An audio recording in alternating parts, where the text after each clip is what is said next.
Our next presenter will be Mr. Jason Foley. Thank you, Dr. Seekins, for chairing this panel and for the organizers of this important event. I'll focus my brief remarks, and I will make them very brief to ensure we have enough time for questions and answers, on three key areas. First is on our principal engagement approach to how we do work in Burma. Second is our assistance to the people of Burma.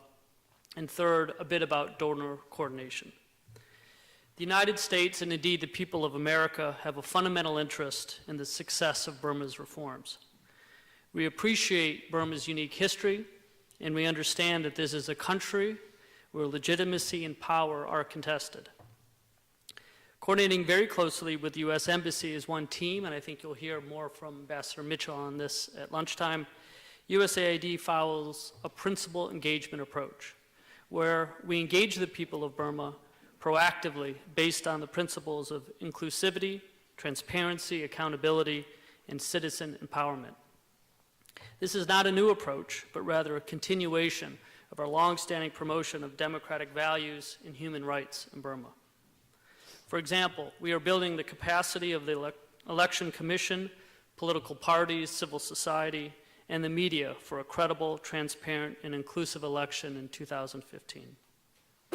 By listening to civil society, grassroots organizations, and communities, USAID assistance strives to link people to the reform process, and we are transparent in everything we do. We don't ask civil society to support our goals.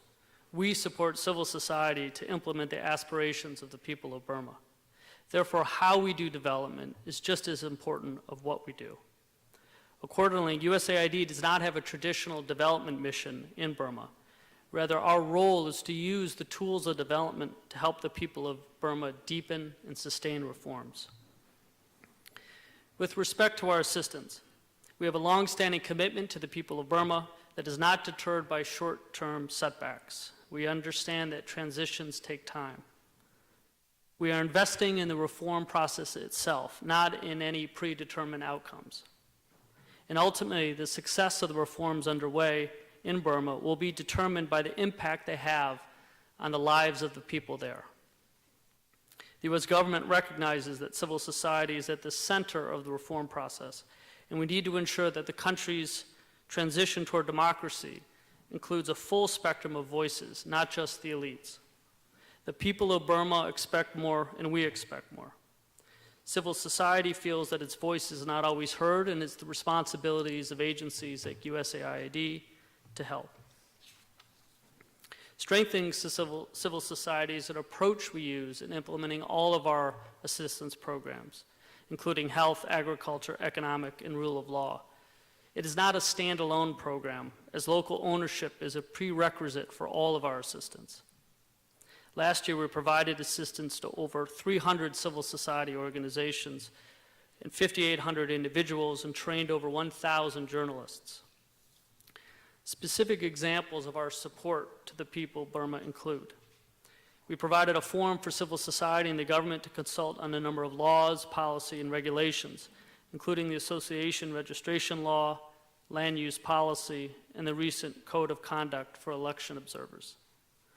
We are supporting community development in 2,000 villages, empowering small-scale farmers, and promoting small and medium businesses. We are facilitating the establishment of 200 farmer extension groups, engaging nearly 4,500 smallholder farmers. We are partnering with over 30 community-based organizations along the Thai-Burma border to deliver basic services to over 1 million displaced people and refugees.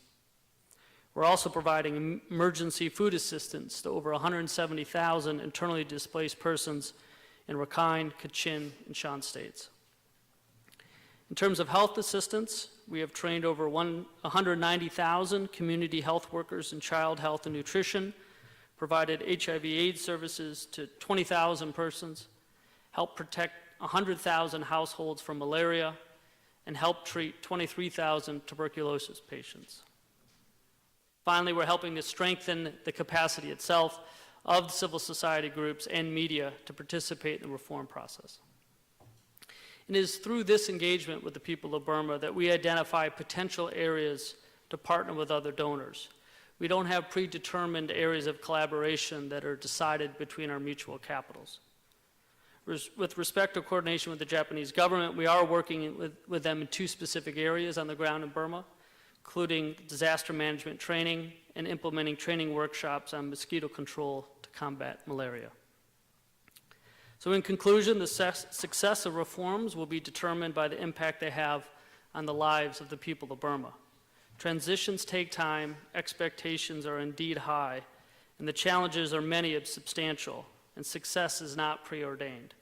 But through it all, the U.S. government, including USAID, through our development assistance, is committed to help the people of Burma participate in, shape, and own the reform process.